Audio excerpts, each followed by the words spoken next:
Good campaign communication is all about getting the right messages to the right people at the right time.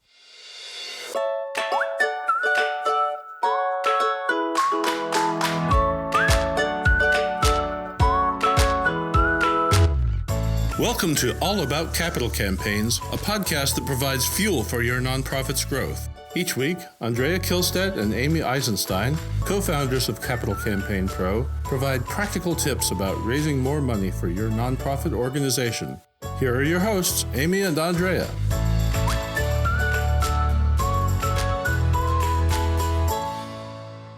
Hi, I'm Amy Eisenstein. I'm joined, of course, by my colleague and co-founder, Andrea Kihlstedt.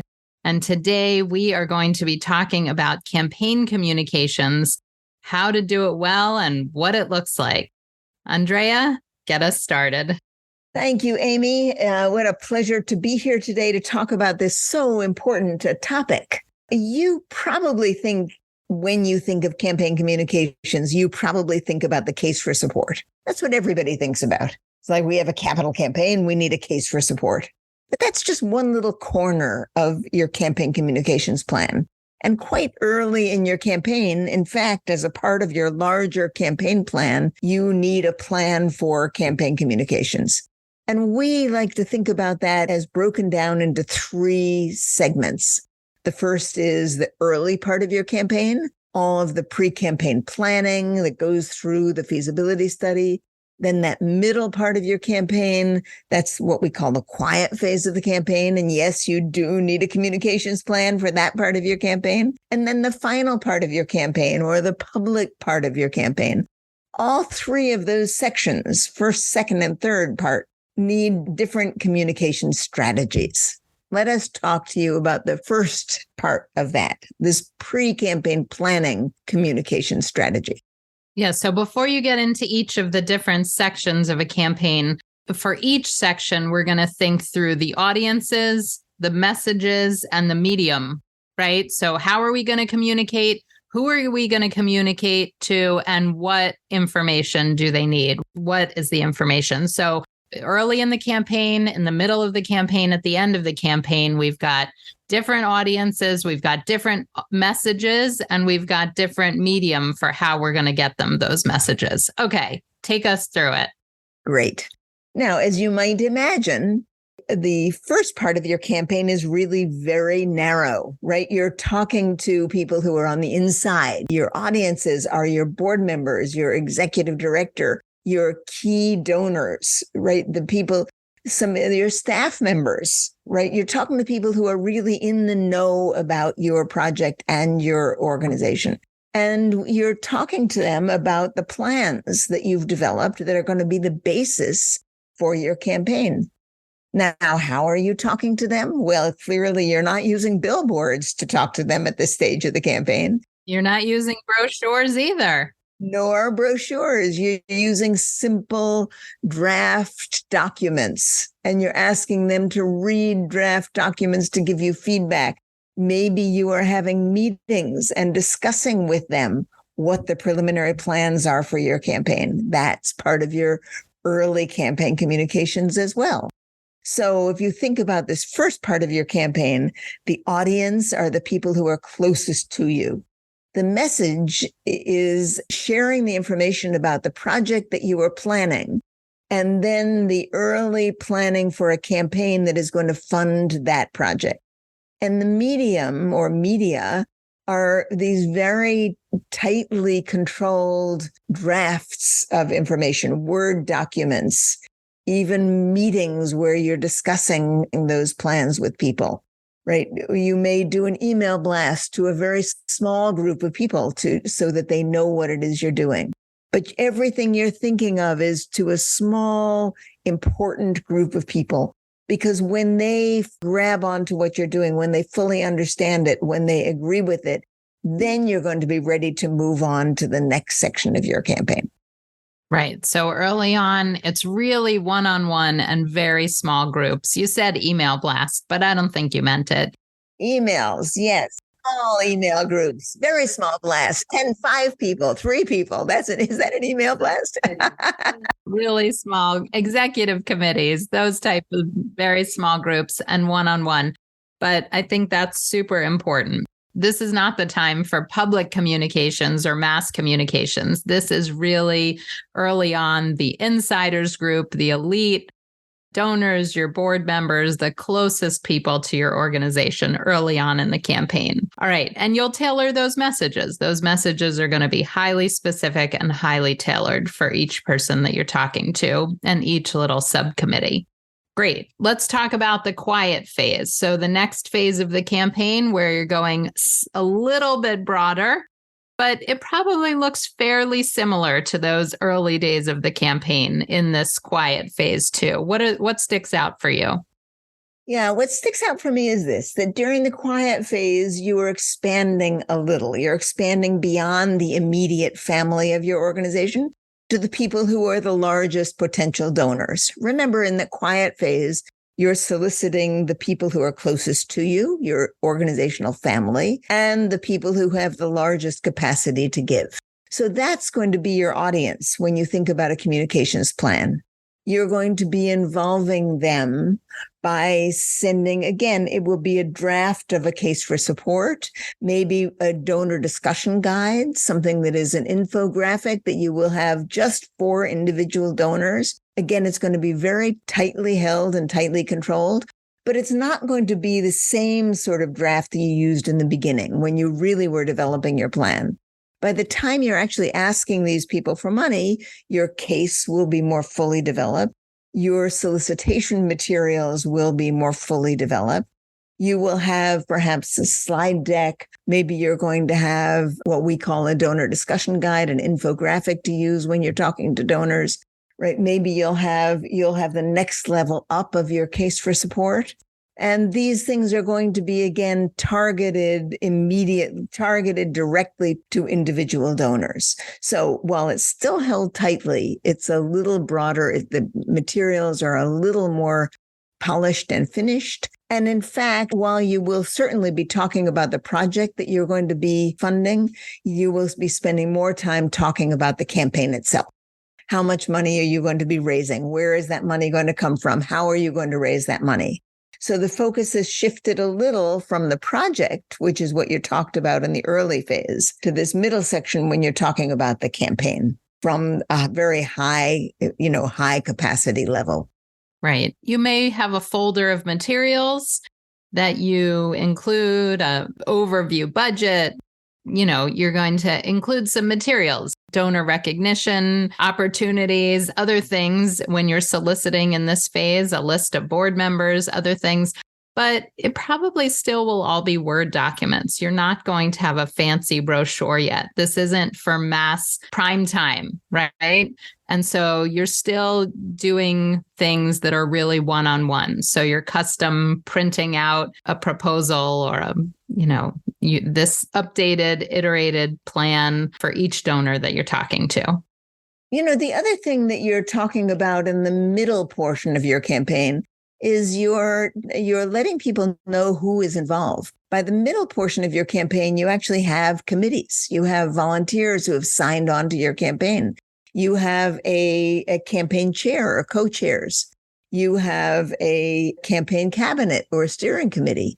And to let people know who has signed on at that level builds confidence. So you're going to want to include that in your communication, which of course you didn't have in the early part of your campaign, but you do have now in the middle portion of your campaign. Excellent. All right, let's talk about towards the end of the campaign. And this is probably the biggest shift. One thing, let's go back to the middle for a minute. So another part, we're talking about one-on-one with donors mostly, but you want to communicate with some of those committees that you just mentioned. So you are going to be sending reports, probably by email, to subcommittees, to the board, whether it's quarterly or monthly, whatever cadence seems to make sense. And you're going to tailor those communications. Again, it's not for the public. It's not for everybody's eyes. It is for those that are involved closely, but you think about those one-on-one donor communications and who do you have to give updates and reports to. So those are all part of your communication plans for your campaign. You know, Amy, it's so important that people do that in a thoughtful and organized way. Instead of waking up one morning and thinking, well, I think it's time to let our board know what's happening with the campaign, or we just got a big gift in, let's tell our board. You will want to have as your part of your communications plan, as Amy said, a monthly report to your board. You're going to want to do that in an organized way. Even in the months that the campaign hasn't made the progress you'd like it to make, you're going to want to be reporting. And that sort of reporting needs to be part of your communications plan in this fairly lengthy middle section of your campaign. So all of it, it's so easy to forget how important it is to have a serious plan where you know when you're going to be reporting to whom. And because to the extent that you do that well, you will build confidence. And in the end, campaigns thrive on confidence that they're well run, that they're well managed, that people are forthcoming about progress, right? So not only are you talking about the campaign itself and have materials about the campaign, but you're also talking about the progress the campaign has made over that period of time. It's so important, Amy. I'm so glad you brought it up.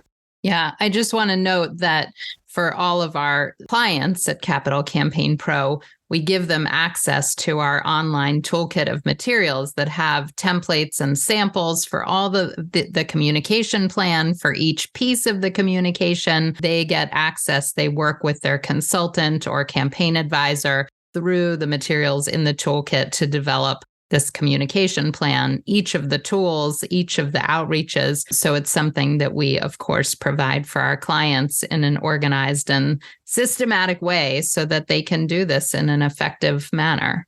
Let's talk about the last part of the campaign. And this, I think, is what most people think about when they think about communications, right? Yes. Which is this final public phase of the campaign that begins with the campaign kickoff and continues until you cut the ribbon for your project, whatever that is. And this, of course, from a communications standpoint, is when you are communicating with the broadest audience. You're trying to let your entire community, however your organization defines community, to let your entire community know how close the campaign is to being successful, how exciting your progress is, and you want to invite them to be part of the success of the campaign. So this is important. This is when you'll start having swag. You might have T-shirts or hats or stickers or bumper stickers or who knows, water bottles or, whatever, flags or anything to kind of build excitement, to build broad excitement about your campaign. But let's get also to the more technology aspects. You're going to have a web page. You're going to have video. You're going to have those types of things. Also, you're going to, of course, have a social media campaign at this stage of the campaign. You're really going broad and wide. So you're going to need messages and figure out who your audiences are with the wider community to make sure that you get access to them. You're going to do press releases. You're going to try and get some media attention and having social media campaigns redirected back to your website, all of those things. So physical presence at your site, if you have one with big thermometers. This is probably a chance for, that good old-fashioned brochure or more modern brochure online, videos, like I said, all sorts of big splashy communications that we typically think about as communications. Now, here's a cautionary tale about thermometers. Yes. There's nothing worse than an organization that puts up a thermometer in its front yard in the middle of town too early.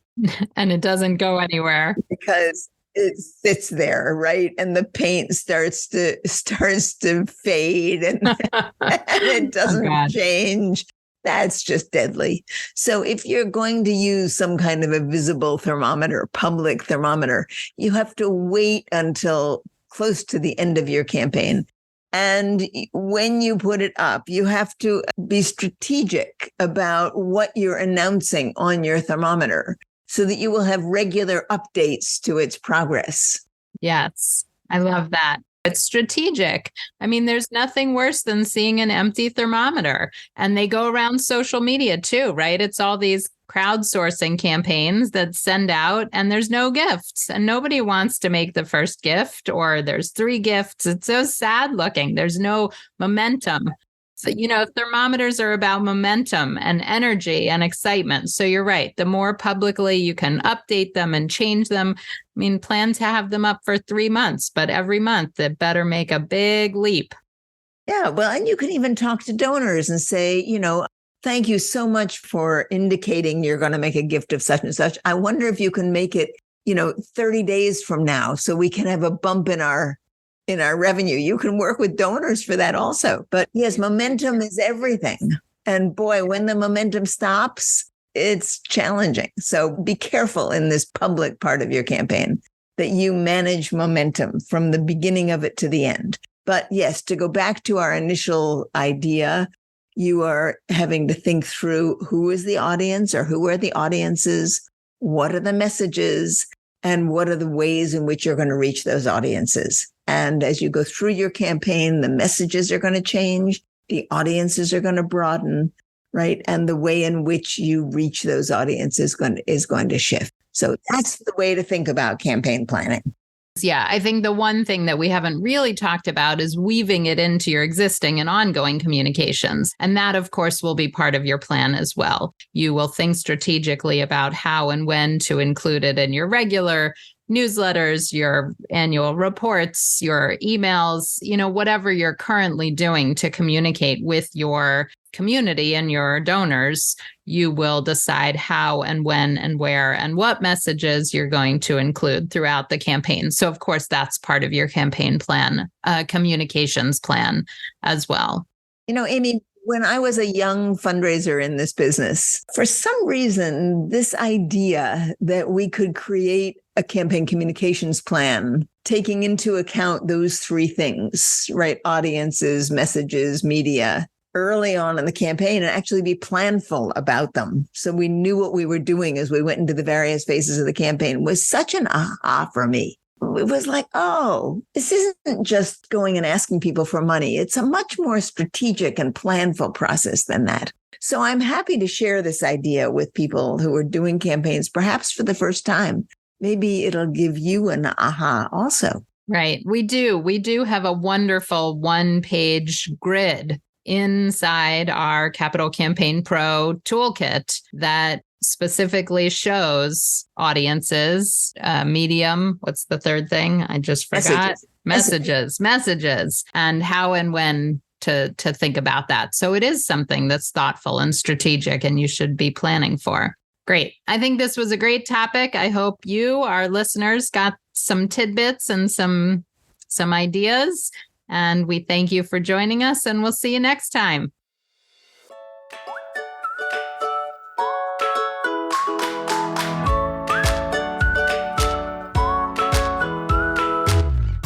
Thanks for joining Amy and Andrea for today's All About Capital Campaigns. To learn more about them and their work together, visit capitalcampaignpro.com. And please subscribe, rate, and review us on your favorite podcasting platform. Thank you.